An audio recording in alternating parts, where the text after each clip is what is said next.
কোরআন অনুযায়ী যিশুর প্রথম অলৌকিক কাজ পবিত্র কোরআনে 16 নম্বর পারায় সূরা মারিয়াম।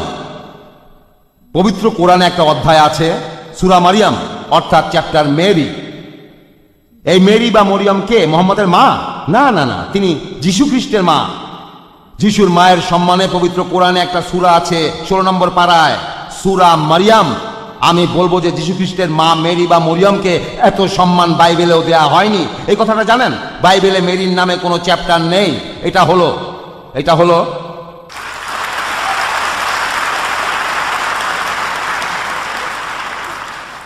হলো King James version, Protestant Bible, 66টা বই। এখানে আছে Genesis, Exodus, Leviticus, Numbers, Deuteronomy, আর তারপর Matthew, Mark, Luke, John, Peter, James, এখানে মেরির নামে কোনো চ্যাপ্টার নেই, মেরির নামে কিছুই নেই। আর এই রোমান ক্যাথলিক বাইবেল একই ব্যাপার, মেরির নামে কোনো চ্যাপ্টার নেই। আর পবিত্র কোরআনে মরিয়মের নামে একটা চ্যাপ্টার রয়েছে, সূরা মারিয়াম, চ্যাপ্টার মেরি, 23 নম্বর আয়াত। মরিয়ম গর্ভধারণের পর পরিস্থিতি বেশ জটিল হয়ে গেল। কোরআন বলছে মরিয়ম পূর্ব দিকের এক শহরে চলে গেল। সন্তানের জন্ম হওয়ার পর মরিয়ম সন্তানকে নিয়ে তার নিজের গ্রামে ফিরে গেলেন। সন্তানকে কোলে নিয়ে গ্রামে গেলেন আর বললেন, ফাআতাত বিহি কওমাহা তাহমিলুহু। অতঃপর সে সন্তানকে লইয়া তাহার সম্প্রদায়ের নিকট উপস্থিত হইল। ক্বালু, তাহারা বলিল, ইয়া মারইয়ামু লাকাদ জিতি শাইআন ফারিয়া। হে মরিয়ম, তুমি তো এক অদ্ভুত আজব কাণ্ড করিয়া বসে আছো। তারা অবাক হলো, অদ্ভুত কাণ্ড। কারণ মেরি, আমরা যতখানি বুঝতে পারি, তার কারোর সাথে তখনও বিয়ে হয়নি। যিশুর পালক বাবা জোসেফ দা কার্পেন্টারের নাম ইসলামে বা কোরআনে কোথাও নেই, এখানে তার কোনো উল্লেখ নেই। তারা বলল, হে মেরি, তুমি তো এক অদ্ভুত কাণ্ড করিয়া বসে আছো। ইয়া উখতা হারুনা, হে হারুনের ভগ্নী, মুসা নবীর ভাই, ইয়া উখতা হারুনা, মা কানা আবুকি ইমরাআ সাওইন ওয়া মা কানাত উম্মুকি বাগিয়া। তোমার পিতা অসৎ ব্যক্তি ছিল না, তোমার মাতাও ব্যভিচারিণী ছিল না। তাহলে তুমি এই অবৈধ সন্তানটা কোথা থেকে নিয়ে আসলে? তুমি তো বিয়েই করনি। তোমার বাবা ভালো মানুষ ছিল, অভিজাত বংশে তোমার জন্ম হয়েছে। তোমার মাও ভালো মানুষ ছিলেন, ধার্মিক মানুষ। তাহলে তুমি স্বামী ছাড়া এই সন্তান প্রসব করলে কিভাবে? তারা আসলে বলতে চাচ্ছিল যে এই সন্তান অবৈধ। এখন মরিয়ম কি করবেন? তিনি এখানে বলতে পারতেন, আমি দৈববাণী শুনেছিলাম, তারপর আমি অন্তঃসত্ত্বা হলাম, সন্তান প্রসব করলাম। এভাবে বললে সেখানকার কেউ তার কথা বিশ্বাস করতো না, কেউ বিশ্বাস করতো না। ধরেন আপনার আপন বোন আপনার কাছে আসলো, ধরেন সে খুবই ধার্মিক, ধর্মকর্ম মেনে চলে। সে আপনার বোন, সে একদিন বলল, ভাই আমি একটা দৈববাণী শুনেছিলাম, এখন আমার পেটে সন্তান।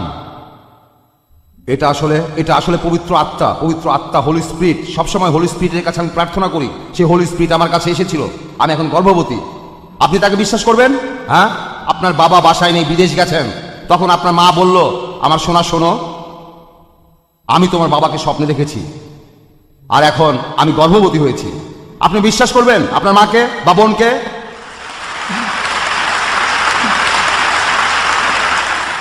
ইহুদিরা কি মরিয়মের এই কথাগুলো বিশ্বাস করত? না। সে কি করতে পারে? পবিত্র কোরআন বলছে, শারাত ইলাইহি, মরিয়ম সন্তানের প্রতি ইঙ্গিত করলো, তোমরা এর কাছে জিজ্ঞাসা করো, এই সন্তান কোনো সাধারণ সন্তান নয়, জিজ্ঞাসা করো। তারা তখন বলল, ক্বালু কাইফা নুকাল্লিমু মান কানা ফিল মাহদি সাবিয়া। কোলের শিশুর সহিত আমরা কিভাবে কথা বলবো? আমরা তোমাকে জিজ্ঞাসা করছি। আর অলৌকিকভাবে যিশু তার মায়ের কোল থেকে কথা বলল।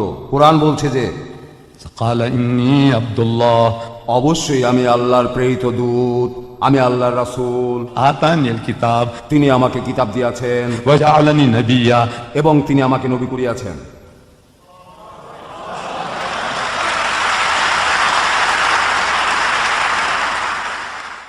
শিশু বয়সে তিনি তার মাকে সমালোচকদের হাত থেকে বাঁচিয়েছেন। যারা তার মাকে বিভিন্ন রকম প্রশ্ন করছিল, তিনি তার উত্তর দিয়েছিলেন। যিশুর প্রথম অলৌকিক কাজ কোরআন অনুযায়ী, যে শিশুকালে তিনি তার মায়ের হয়ে কথা বলবেন। মুসলমানরা শুধু বলছে যিশু খ্রিস্ট সম্পর্কে আমরা এই কথাটাই বিশ্বাস করি, আর তিনিই হলেন মেসায়া, মসীহ। পবিত্র কোরআনে আছে সূরা ইমরানের 45 নম্বর আয়াতে, ইসকালাতিল মালাইকাতু ইয়া মারইয়ামু ইন্নাল্লাহ ইউবাশশিরুকি বিকালিমাতিন মিনহু। আল্লাহ তোমাকে একটি কালেমার সুসংবাদ দিতেছেন, ইসমুহুল মাসীহ, তাহার নাম হইবে মসীহ, অর্থাৎ খ্রিস্ট। তাহার নাম হইবে খ্রিস্ট। আমরা মুসলিমরা বিশ্বাস করি যে যিশুই হলেন খ্রিস্ট, আর কোনো খ্রিস্ট নেই। আছে মুসলমান অন্য কোনো খ্রিস্টকে বিশ্বাস করে না। কোরআন বলছে اسمه المسيح তাহার নাম হইবে মসীহ, অর্থাৎ খ্রিস্ট। আর বাইবেল আমাদের বলছে, পবিত্র বাইবেল আমাদের বলছে একটা পরীক্ষার কথা, কিভাবে আসল নবী আর নকল নবী আলাদা করব। জনের ফার্স্ট এপিস্টলে আছে, সেইন্ট জনের একটা গসপেল আছে, সেটা এক জিনিস। এটা হলো epistle of John, first epistle of John 4 অধ্যায় 1ম অনুচ্ছেদ বলা আছে। আমি এখানে শুধু বাইবেলের উদ্ধৃতি দিচ্ছি, জনের ফার্স্ট এপিস্টল 4 অধ্যায় 1ম অনুচ্ছেদ। প্রিয়জনেরা, প্রিয়জনেরা, প্রিয় ভাই ও বোনেরা, সব আত্মাকে বিশ্বাস করো না। যদি কোনো আত্মা তোমার কাছে এসে কিছু বলে, প্রথমে বিশ্বাস করে ফেলো না। প্রথমে এই আত্মাকে বিশ্বাস করো না, আগে পরীক্ষা করো ঈশ্বর তাকে পাঠিয়েছেন কিনা। কারণ পৃথিবীতে অনেক নকল নবী আছে। নকল নবী হলো নকল আত্মা, আর আসল নবী হলেন আসল আত্মা। এখানে নবী আর আত্মার শব্দ দুটি অর্থে ব্যবহার করা হয়েছে। সব আত্মাকে বিশ্বাস করো না, আগে পরীক্ষা করো তার ঈশ্বর প্রেরিত কিনা। কারণ এই পৃথিবীতে অনেক নকল নবী এসেছে। নকল নবীকে চিনবেন কিভাবে? তার আত্মাটাও নকল হবে। আসল নবীকে চিনবেন কিভাবে? তার আত্মাটাও আসল হবে। এভাবে নকল আত্মা থাকলে নকল নবী হবে, আসল আত্মা থাকলে আসল নবী হবেন। কিভাবে আমরা আসল আর নকল আলাদা করব? 2য় অনুচ্ছেদে যে নবী স্বীকার করে যিশু আল্লাহর দূত, সেই আসল নবী। আপনাদের বাইবেলে আছে, বলা আছে যে আত্মা, যে নবী বলবে যে যিশুই হলেন খ্রিস্ট, তিনি এই পৃথিবীতে অলৌকিকভাবে জন্মেছিলেন, সেই নবী হলেন আসল নবী। যে নবী এটা মেনে নেবে যে যিশুই খ্রিস্ট, সেই আসল নবী। এখন এটা দিয়ে মোহাম্মদকে পরীক্ষা করছেন না কেন?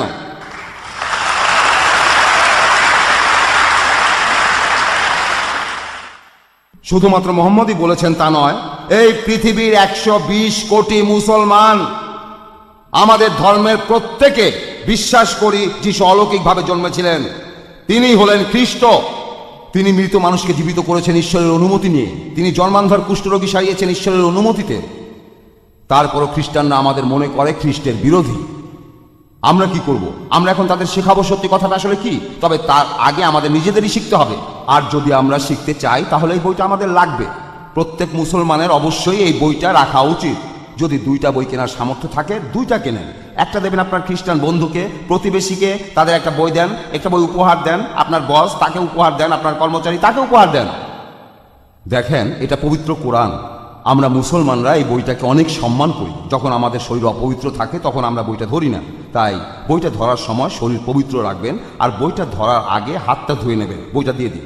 কোনো খ্রিস্টান বন্ধুকে উপহার দেন, আল্লাহ বাকি কাজটা করবেন। আল্লাহ কথা বলবেন, আল্লাহ তার মনের সাথে কথা বলবেন, তিনি এই কাজটা করবেন। কোরআন হলো আল্লাহর কালাম, আল্লাহর কথা। আল্লাহ এখানে কথা বলবেন, আর আল্লাহর চাইতে জ্ঞানী আর কাউকে পাবেন না। ওয়া আখিরু দাওয়ানা আনিল হামদুলিল্লাহি রাব্বিল আলামিন।